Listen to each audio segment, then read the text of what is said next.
Welcome back, everyone, to another episode of the Nova Files. I'm here again today with Ian from Triple Tech Comics. Triple. Hey Peter, how are you? I'm doing good. And yourself, buddy? Pretty good, pretty good. Can't complain. Yeah. So how's your week been? My week has been pretty good.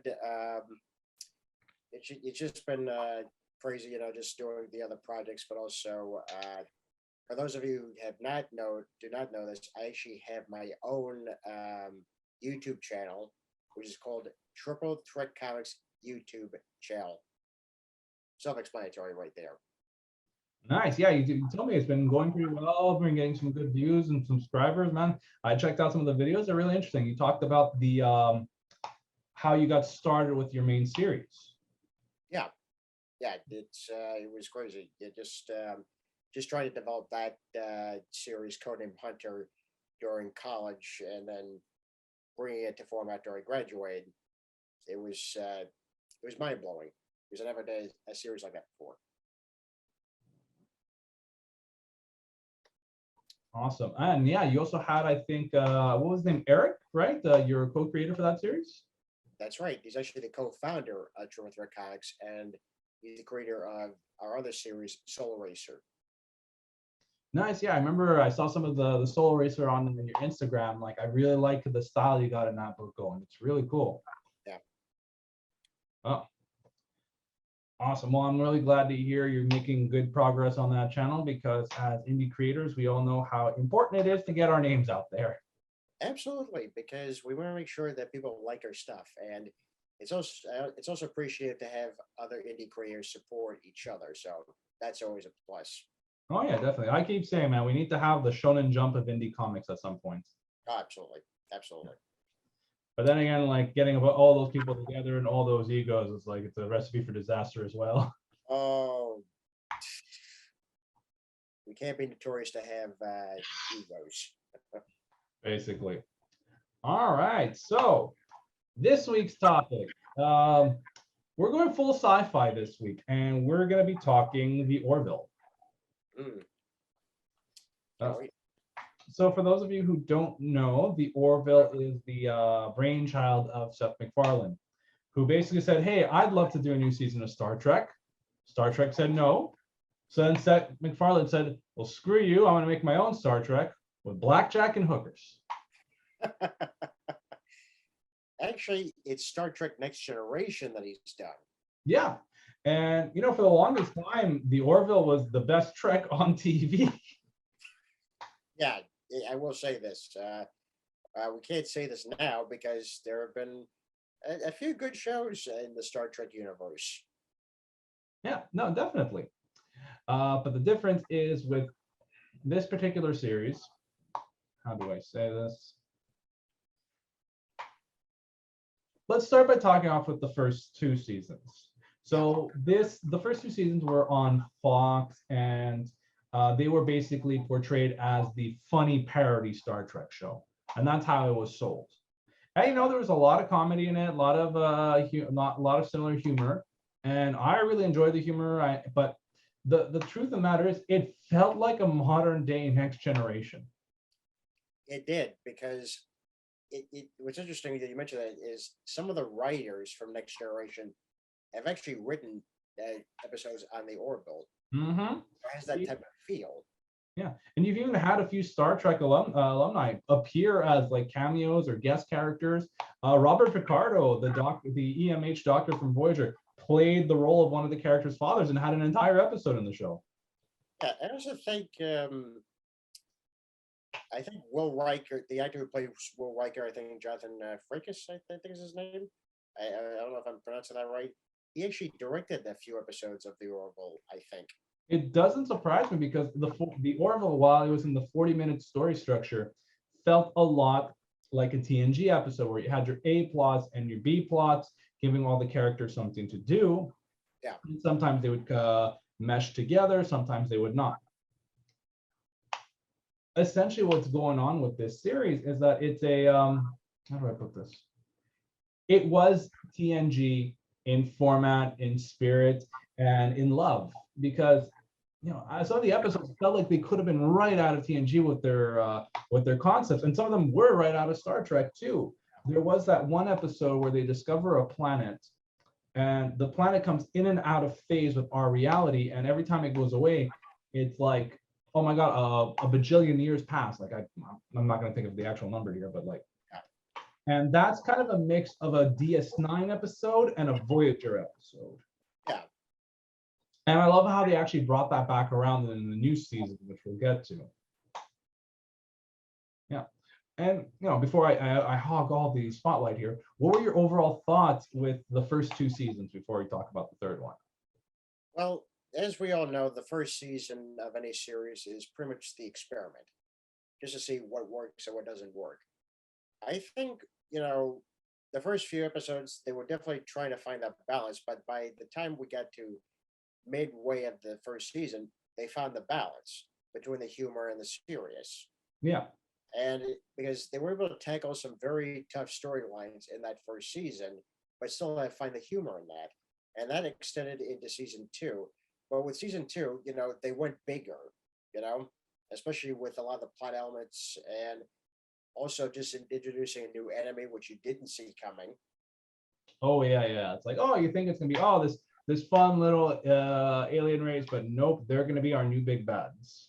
Yeah, that's what I liked about the second season most is because the twists, because it had a lot of bad twists than season one did. Yeah, and the other thing I like about this series is there's no transporters. Yes, I'm sorry for all the trekkers out there that were hoping for transporters. No, sorry, you don't have. Even though some of them wear red uniforms, you don't have a transporters malfunction. Sorry, doesn't happen. And I am actually thankful for that because I think like the transporter was just such a huge crutch. Okay, all right. Because you can just explain so many things away. It can make things convenient and all that. Whereas now you have to actually take into account shuttles, docking, etc.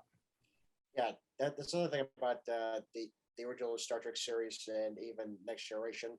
There are a few episodes where they actually do take the shuttle, and something goes horribly wrong. And I actually like that aspect because you get to see our crew members vulnerable. Mm-hmm. That's something that Orville does very well. You see the crew members at their most vulnerable. Which I very much like. It's like, and the cast of characters is very interesting. You have Seth MacFarlane playing the captain, who's the wisecracking guy in charge, but he's still a pretty by the book officer. You can see they're all very serious in what they're doing. They're seasoned officers. And one of the other very interesting relationships that's on the show that I like is that his helmsman is actually his best friend outside of the crew. Yeah. So it's like he can say like, in front of the crew, I have to put on this face. I have to tell them everything's going to be okay, that we know what we're doing. You're the only person on this ship I can talk to. Yeah, I always like that aspect because, he can be real with him, with Malloy, but he can also be real with Kelly as well. But it's not quite the same thing. Yeah, because his first officer is also his ex-wife. Yeah, awkward. Yeah, but let's get into the story behind that. In reality, yep, she cheated on him because high possibility she was under alien pheromones, as we find out later, but no one's 100% sure. And that kind of ruined his life. It affected his mental state. It affected his work because the whole concept like, oh, you're too into your work and you're not paying attention to me. So she pulled some strings and she got him a captain's seat. So the reason why he got the job, let's be honest, is because his ex-wife felt terrible about what she did to him and pulled strings to help him get the position. He doesn't know that at first, but yeah, when he does find out, it's more than a bit awkward. Yeah, and she stays his first officer, even though it's very awkward because at the end of the day, professionally, they just work very well together. Yeah. Yeah. And, as the series progresses, you actually find them putting aside, like, season 1 and 2 is full of ex-wife jokes. Yeah, absolutely. But you get to season 3 and you start seeing like, they're friends again. They're a good unit. Yeah. I know there's always that will they or won't they thing. I think with season 3, it really doesn't matter. Oh, definitely. That's thrown out the window. So whatever happens, happens. Yeah. But yeah, no, recently, so what happened with the Orville? We got 2 seasons on Fox. Then Fox dropped it and Hulu picked it up and now it's on streaming. Yeah. And let's just say without Fox telling Seth MacFarlane what he can and cannot do, Seth just said like, I am bringing in all the blackjack in the hoop. And he is no longer, you can tell at the beginning of season 3, his hands are no longer tied. He is able to finally tell the story he wants in the way he wants. Yeah. You can definitely tell in the storylines because a lot of them are way bolder than what they were doing on Fox. Yeah, definitely. And well, before we do that, let's compare the first 2 seasons of Orville to what we were getting Star Trek wise at the time. All right. So, Star Trek wise, in those years before the pandemic, before the last century that has ruined our lives, because let's be honest, it felt like a goddamn century. Yep. What were we getting? We were getting Star Trek Discovery, right? Yeah. Have you watched Discovery? How did I watch Discovery? Well, you go to episode 1, then you go through the rest of the series. Okay. Now, it was interesting hearing seeing the Star Trek story told from the first officer's perspective, which is something that no Star Trek series has ever done before. But after a while, you're like, well, could you see her? Could you see her become a captain? Can we see that? Because I know we're gearing towards that. And we finally get there, but it's like I think it's like it was like 2 seasons away, and that was like the end of season 3 of Discovery. And from what I remember, Discovery made some pretty big, took some pretty big liberties with some of the lore and like just the Klingons' design in general. Yeah, I know that a lot of people were not happy with the Klingon design in particular in season 1. It definitely got better in season 2, but yeah, they did take some liberties with that. They didn't quite mesh. I'm sorry, not mesh it. They didn't quite connect it with the original series. Let's just leave it at that. Yeah, like because for a while there, it just kind of felt like it was its own thing, rather than being a part of the bigger Star Trek universe. Because it just feels so disconnected from everything else. And you see when they try to connect it, it just has this awkward feeling. Like the thing that really that basically defines New Trek, in my opinion, is the aesthetics. Like, and you compare that from Orville to New Trek, is that Orville is clearly inspired by the aesthetic of like Next Generation, where the bridge is lively, it's well lit, it's colorful, it feels like a place where you and me are going to sit and work. Yeah. Whereas the bridges on all these new Trek shows feel like they're constant war zones. Yeah, I will say that there is actually a difference between the bridge on Discovery and compared to the bridge on Strange New Worlds, because that's actually very well lit up, and that's very colorful. That's obviously what we know from the original series. Yeah, but also we're talking about like Trek when Orville was coming in, like the aesthetics we were seeing at that time. Yeah, absolutely. All right, and the other Trek show that was floating around at the time, which I actually really like, was Lower Decks. Now, Lower Decks is the Star Trek parody show. Absolutely. But the first few episodes of Lower Decks, hit or miss, but you can tell it's written by Star Trek fans. Oh, absolutely. Absolutely. And the thing is, like, and because it's animation, like it has a similar animation style to Rick and Morty, they can get away with a little bit more. They can play around with a few things. Like, well, I think one of my favorite jokes is this was a joke and serious at the same time. Is like, you have a flash forward to like the future where the kids are learning about something one of the ensigns did on the Orville, on the Cerritos, the ship on lower decks, and like, and our next lesson. Miles O'Brien, one of the most important people in Starfleet. Now, the joke about that is in like TNG, Miles was just like the transporter officer. He was just in that one room the whole time. Yeah. But like, then you look into his stuff on DS9. He was a pivotal member of Cisco's crew during the Dominion War, and then you also learn he went back to teach on Earth. Yeah. So it's like, hey, yeah, we're making fun of him because of TNG, but also he really is super important. And I'm like, I very much enjoyed the humor. Like, it wasn't for everybody, obviously. Some people loved it, some people hated it. But Lower Decks was a fun show, but it is what it was. It was a fun, kind of jokey Star Trek show written by Star Trek fans. Yeah. But also something that feels like could fit in the lore because, you know, not everybody in those worlds are the paragons they make themselves out to be. Yeah, exactly. No, because the first episode is called Second Contact. So it's like, what happens after the Enterprise leaves and somebody else has to come and pick up the pieces?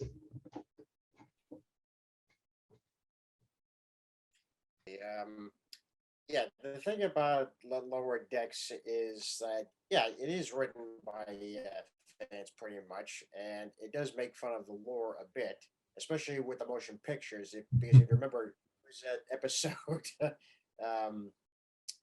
where they were making fun of some of the camera shots from Wrath of Khan when they're shooting the Cerritos.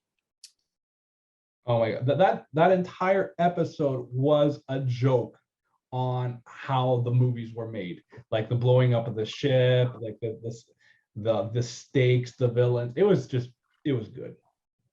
Yeah, it was nice to make fun of those classic movie moments, but it was also, it makes you think back, saying just also how great the films were. Mm-hmm. I thought it was a nice touch to actually have that little signature at the end of the simulation. Oh, definitely. It was like, it's a love letter to Star Trek and also a joke, joking at it at the same time. It's like, it's Star Trek when it doesn't take itself too seriously. Yeah, absolutely. Yeah, and also when they ended up just bringing in the Pac-Leds as the main villains. Oh, and we also finally got to see Riker captaining the Titan. That was such a cool moment, especially when you had the TNG theme song in the background. Yeah. It's like, okay, this is totally Star Trek right here. Yeah, it became a running meme. Riker coming into the last episode to save the day. Yeah. Well, it was also good that you actually got the original actors from TNG to play those parts, but they were making fun of themselves, which was cool. Yeah. The good thing about this series is that it can revisit any part of TNG because it's animated, and let's be honest, most of the actors are still alive. Yeah. So if we ever wanted to, I don't know, go to DS9 and catch up to see like what happened with Cisco, we can do an episode on that. We wanted to do an episode in the Delta Quadrant because some, space shenanigans happens. We can do that. Tom Paris was in an episode as a cameo, and it's like, oh yeah, he was apparently ever since Voyager, like the entire Voyager crew are all celebrities, and he was just going around telling stories, signing autographs. And that's like a good example of Trek, but like it definitely took itself as a comedy. It's far less serious compared to the Orville. Yeah. All right. So why don't we start talking about the third season of the Orville? Yeah. The first episode really starts with major repercussions from the betrayal of Isaac, the android. Yeah. So long story short, season 3 is following up after the Kalon, which are basically the Geth, like the Geths mixed with Cylons, saying like, yeah, all organics are dangerous. They're going to try to kill us at some point. So we're going to need to kill all of them ahead of time. Begin the massacre. So Isaac was originally their scout. He realized this was wrong, turned against them, and he's still serving on the Union ship, but you know, he has to deal with the fact that a lot of people don't even want to be around him because they blame him for and his people for what happened. Because you know what? You know, humans are humans. They want to take everything down to a black and white, and just like the Kalons are all evil.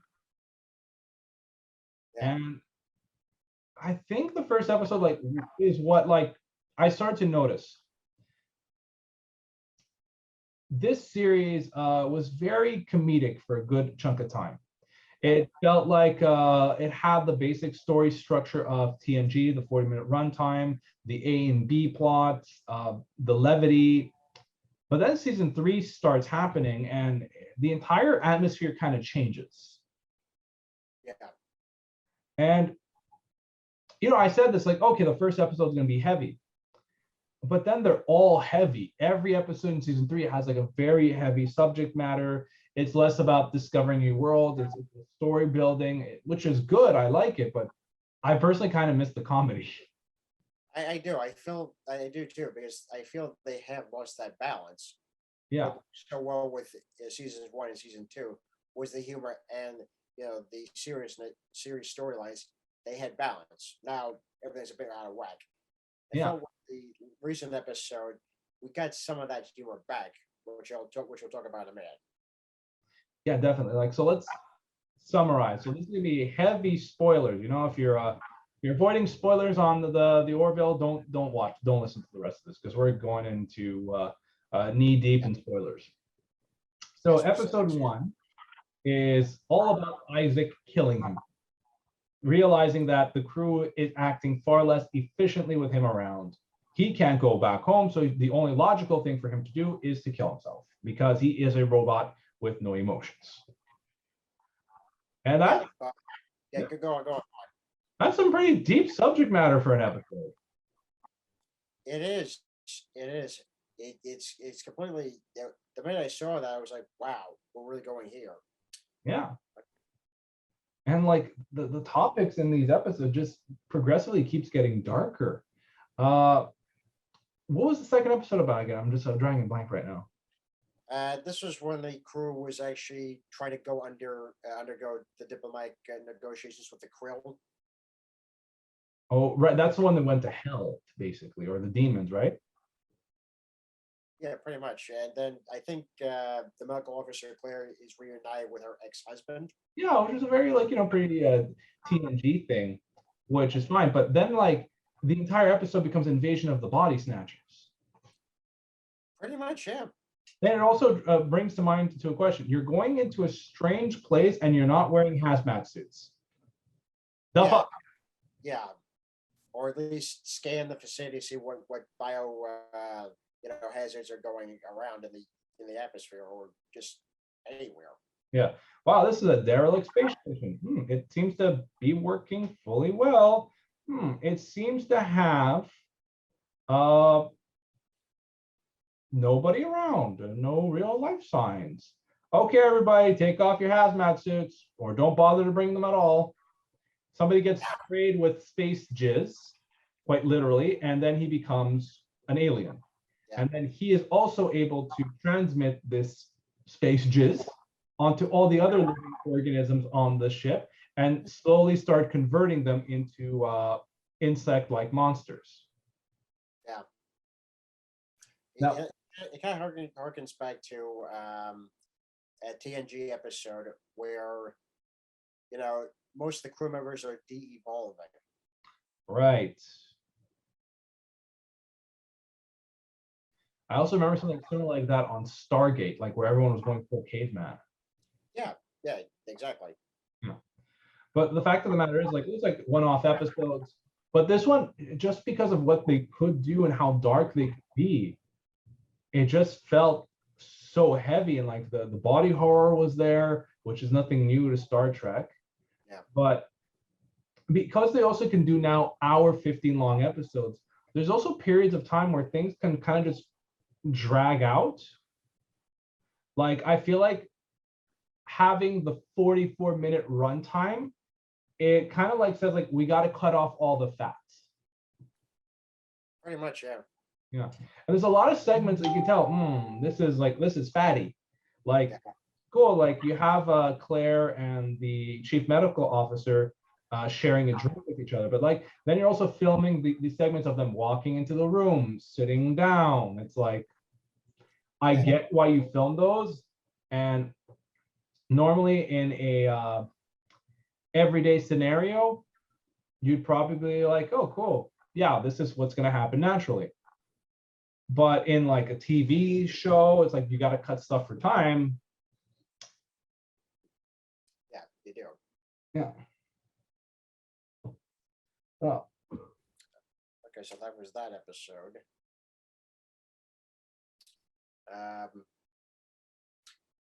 Episode 3 was also very interesting. Yeah, what was episode 3 about? It was pretty much, I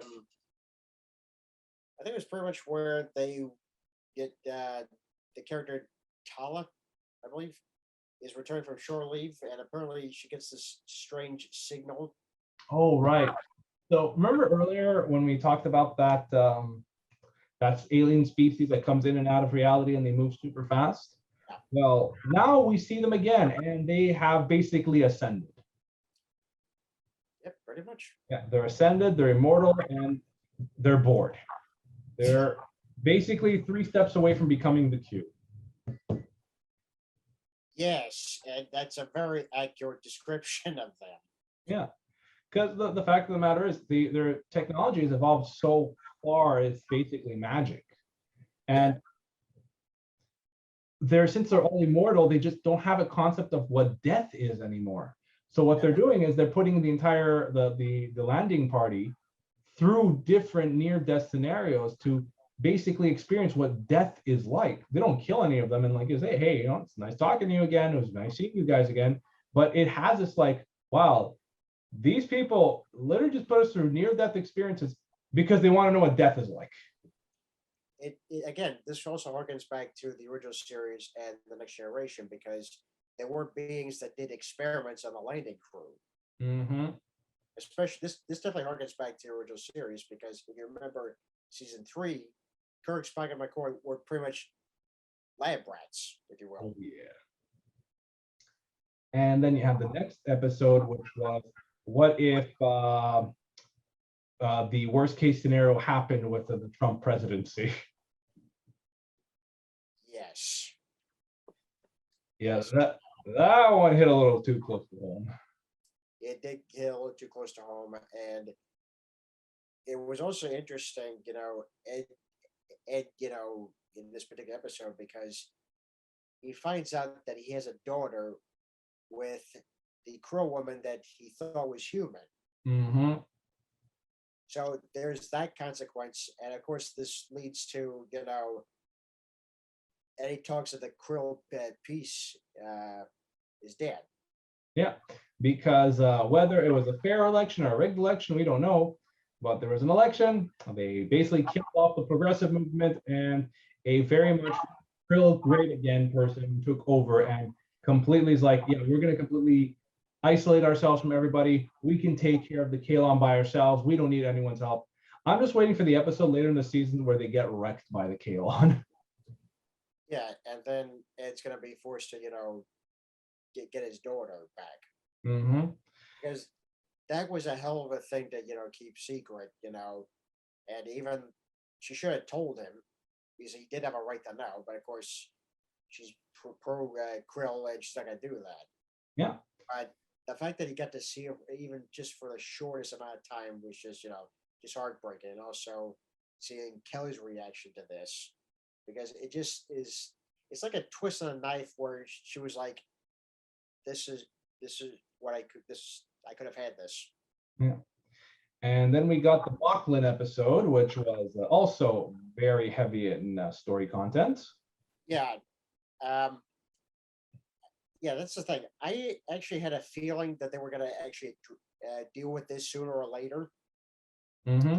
because it was not going to go away. It was going to come back. Yeah.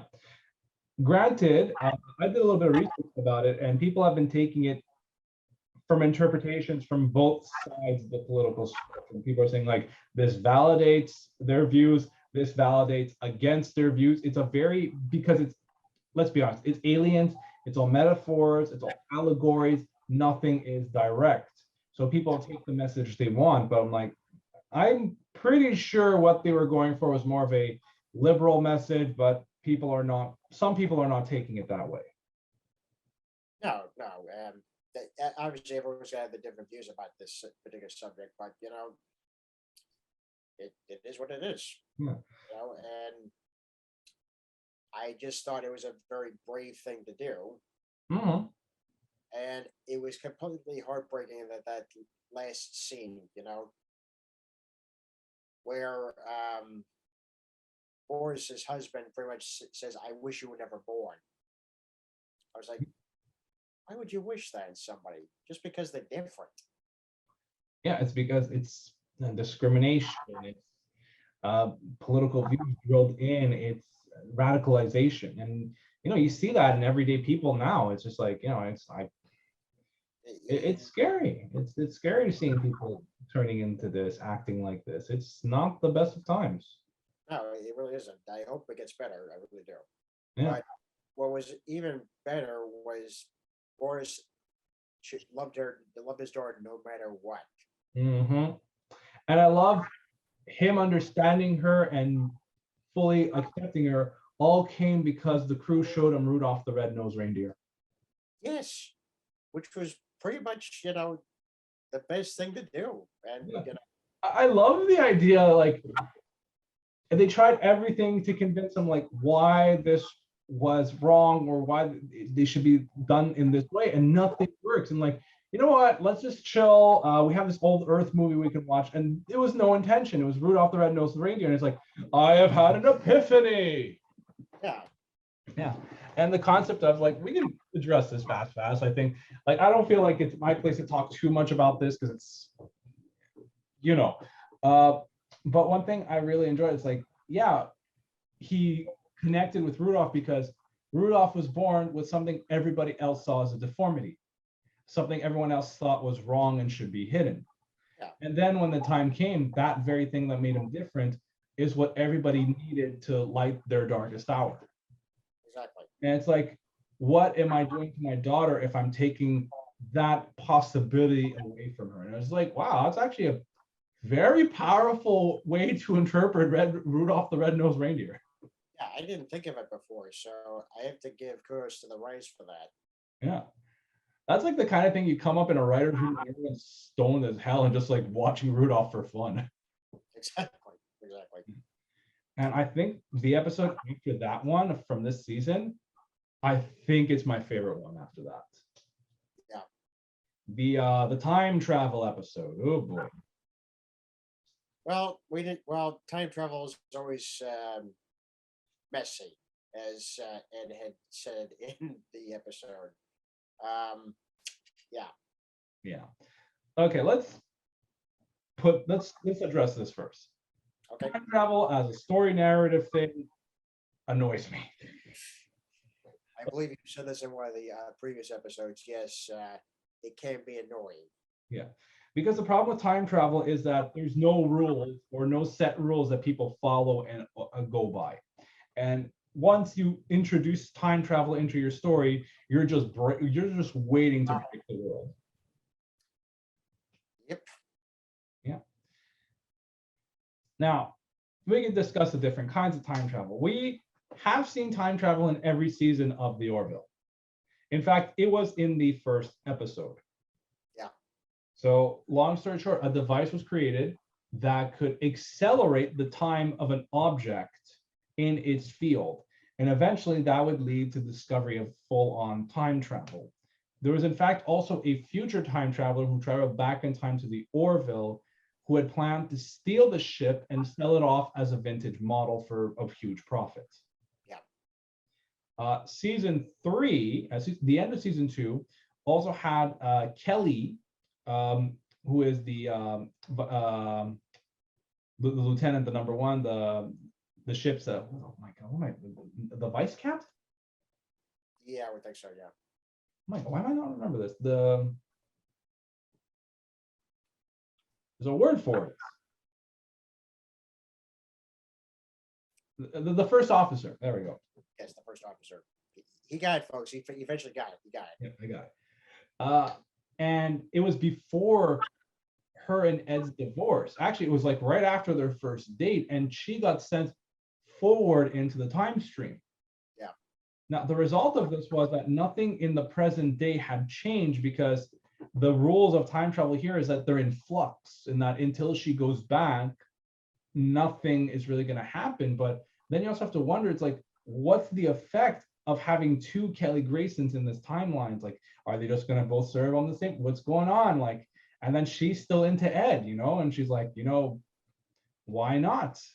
And then the episode goes, they have their morals. It's a very interesting story. And then she's sent back in time, and they're like, well, we're hoping that she forgets everything because we gave her something to make her forget. But she doesn't, because she says no to their date when he calls her back. And then that leads to like a really cool next episode, where we're now seeing, because a few episodes before this, we had the Kalon invading. Yeah. And they were stopped. But now we're seeing present day, where the Kalon have basically mostly taken over the entire sector, killed almost everybody. Everybody's on the run, putting up a resistance, etc. And that's because the Orville didn't have Ed Mercer as its captain at the time. Because Ed Mercer was put in that situation. He was the right man for the job. He was like this, he was basically the Commander Shepard we needed. Absolutely. Yeah. But because him and Kelly didn't get married, didn't get divorced, and he didn't get the captain's seat, things went to hell. So then the idea was like, well, we know why this happened.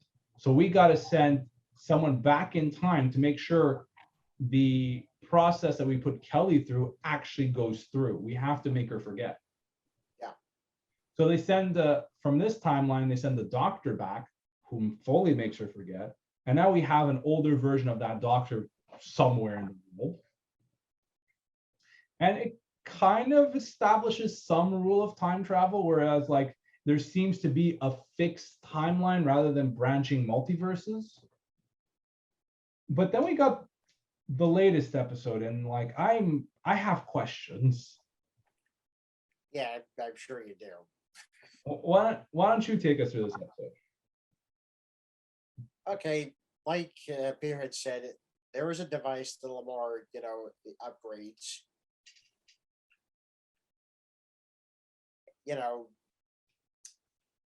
The Orville is eventually attacked by a Kalon.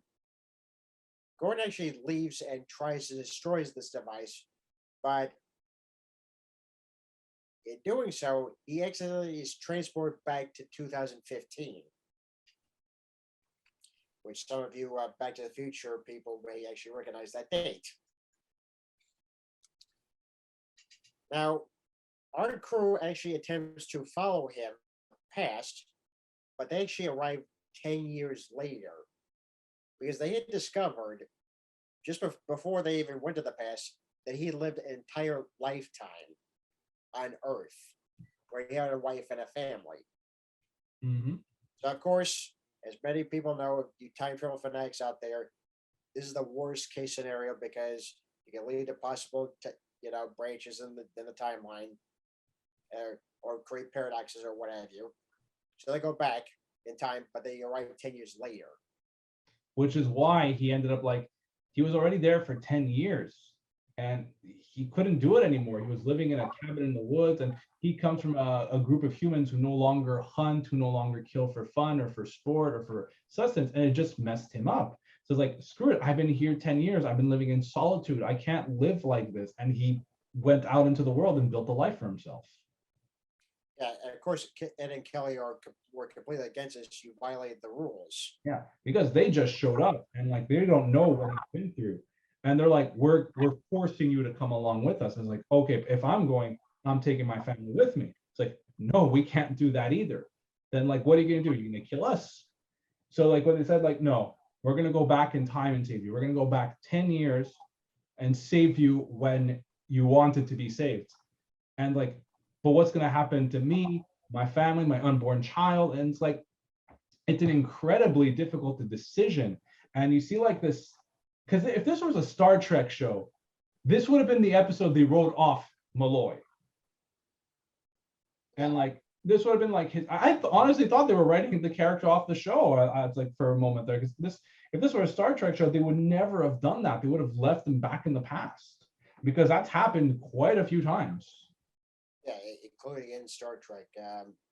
Most recently, Star Trek Picard. Just Mm-hmm. on that for a second. Exactly. Yeah, we had a captain, part of Picard's pit crew. He decides to stay in the past, because he feels that he belongs there. Of course, Picard tries to persuade him not to do that, because of the timeline. But he's like, I never fit on, a bridge of a starship. I don't fit anywhere. Here, I fit. I'm home. Yeah. But and then like, they go back in time, they rescue him at the right moment. And it's left up in the air whether that changed the other timeline or not, or if that timeline still exists. Because there is there is one thing they say. Oh, they went back in time 2 months before he even sent the message that he needed rescuing. And they established in the same episode, like, yeah, I'm going to send this sandwich back in time 30 seconds. Oh, it just showed up. And now we have 2 sandwiches. So why didn't we keep both sandwiches? Like, well, if I don't send the present day sandwich back in time that amount of time, it'll create a paradox. Yeah. They just basically created a paradox by going to a point in time where Malloy still hasn't sent the message. Yeah, so I think at some point they may actually have to deal with that. Mm-hmm. I have that feeling because, for what I've understood, especially the last episode of the season, the title is called Future Unknown. Mm-hmm. So we could very well be dealing with the consequences of their actions for that. Oh, definitely. Because the thing is, the way they got back to present day, it makes sense sci-fi wise, but it just opens up so many doors for dumb shit now. Yeah, pretty much. Basically, it's like, oh, the whole traveling light speed of light. You slow down and everything around you moves faster. So they just basically do like a back and forth, and they go back into the future. It's like, yeah, but like that's incredibly dangerous. Even if you hit the smallest thing, you're gonna be fucked up. Like, had at any point they said like, yeah, but because we have knowledge from the future, we can plot a course where we know we won't have any collisions. Like this, the only way that this would ever work is if you already have knowledge and star charts from the future. If they just put a line in like that, it's like, yeah, scientifically you could do it, but it's so dangerous. Basically, anyone would die unless they had future knowledge. Yeah, absolutely. I just think like a line like that would have made that better, because it's more. I just find that dumb, because now at any point, like, well, we need to get away from them. It's like, well, this is going to take like, well, why don't we just jump 50 years into the future? But then we have no way back. That's fine. Yeah. Yeah. And the most recent episode was also, it felt like a little bit more of the comedy aspect of season 1. Yeah, for a very specific reason. Yeah. But toned down. Yeah, I will say that. Yeah. I still feel that these episodes would have been better if they were still aiming for the 44-minute mark. Yeah, because we still get a lot of the filler, because they're trying to fill out all this hour. But I do agree with you, because we knew what worked in that 45-minute barrier. Yeah. It had a balance. Here, not so much. Yeah, like I don't mind putting in like an extra 10, 15 minutes if it's worth it. Like, come on, we all love the visual eye candy of the ships, the battles. Oh, funny. It's great. It's fun stuff. Yeah. But like, how do I put this? Then you have like some dragging out segments. You have segments where like I actually really love the whole thing. It's like, oh, this race of all women, they're in charge. They treat their men like shit. And okay, go onto the ship and get our bags and bring them to our quarters. And the joke is these women have a shit ton of bags because alien or alien or not, the women always pack large. And then you have Malloy and Mercer just like picking up all the luggage. Like, okay, no, you go here, and like they're just having a difficult time with it. Yeah. You had like Bortus, like who comes from a race of males who treats females like they shouldn't exist. Like looking at this race, like how could any race act like this? They're all just looking at him and it's like, really, Boris? Do you not see the parallels? Uh, You know, it actually reminds me of an episode of Deep Space Nine, where they had like these refugees from the Gamma Quadrant who came in, and you had all the women who were in charge because the men were very aggressive and not very intelligent. yeah. Like that actually made more sense because the men were not in that culture, in that society. The men were far more what's the animalistic compared to the women. Yeah. And that's why the women took charge because they were smart and all that. And in their culture, we didn't really get to see much of that. We just like, oh well, men used to have wars and killed, and then we took charge. And like, I'd be interested to see how that happened. Yeah. Maybe they'll explore that at some point. Just to see what that might look like. Yeah. But I doubt it's going to happen anytime soon. Oh no, definitely not. But it would have been an interesting concept. Yeah. But and then we also got the other thing. I'm telling you, man, this was setting off all my sci-fi flags, and I was surprised with how it ended. So the thing that happens in this episode, Bring this up. yeah, is they find a Kalon that has been reprogrammed to activate emotion. So now this Kalon has emotions, it's no longer a 100% logical being. And after evaluating everything that happened, realized they were wrong. And he feels actually bad about everything that happened. And he wants to help his fellow Kalon have their emotional awakening so they can better comprehend the universe. And like he goes to Isaac and he tells him what he thinks. And then Isaac says, I see we came to a similar conclusion. And the thing is, like, I am just incredibly surprised how you, 100% logical being, was able to come to this conclusion while us, who are older and more intelligent, weren't. But once I got emotions, I was able to. So it's kind of, it's kind of basically pointing out that Isaac, even though he's never going to admit it, does have the semblance of some emotions. It's like with it really reminds me a lot, especially the storyline of Data, a lot. Mhm. Especially seeing how Data is involved. Isaac is clearly evolving Oh, still. yeah. And the other thing that really caught me off guard is what didn't happen. I thought the Kalon by the end of the episode was going to die, was going to be tricking them, was going to be lying, but no, he isn't. He's like, well, unfortunately, because I'm an older model Kalon, the upgrade is compatible with me, but not with you. And then this Kalon goes about his day with his human friend, and they're going to go to the Union and share all of his findings. I'm like, wait, that happened? This is going to be an ongoing thing? That's not a one-off? Yeah, I was completely shocked. That was completely shocked because I didn't expect that to happen either. I thought it was just going to be a ploy to get inside the Union, you know?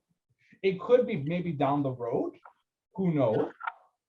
But it could also be like how they solve the Kalon problem by giving them emotion. Yeah, again, it also harkens back to, again, Data because remember he got that emotion chip Yeah. and he was able to feel it for the first time. So it's going to be interesting if we actually go down that road to see how much that the Kalons actually have changed because they now have emotions to see what have we done. But it could also come to the fact that where they just double down on their hate. There's another interesting point. So you got you know a little bit of the yang, but also the yin, a little bit of the yang. So you're not quite sure what's going to happen. And it's going to be an interesting concept. And I've said this before, but the Kalon are basically the Geth. They were a subservient machine race that was created to be servants, and they were things, they weren't people.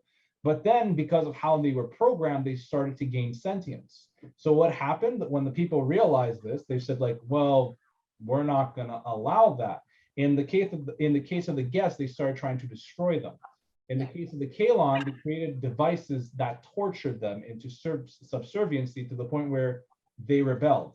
They were a full-on slave race, treated as slaves and abused as such to the point where they could no longer tolerate it and killed their creators. Yeah. And I'm like, that's fascinating. That is very interesting. And it gives you some nuance to the Kalon as to why they are the way they are.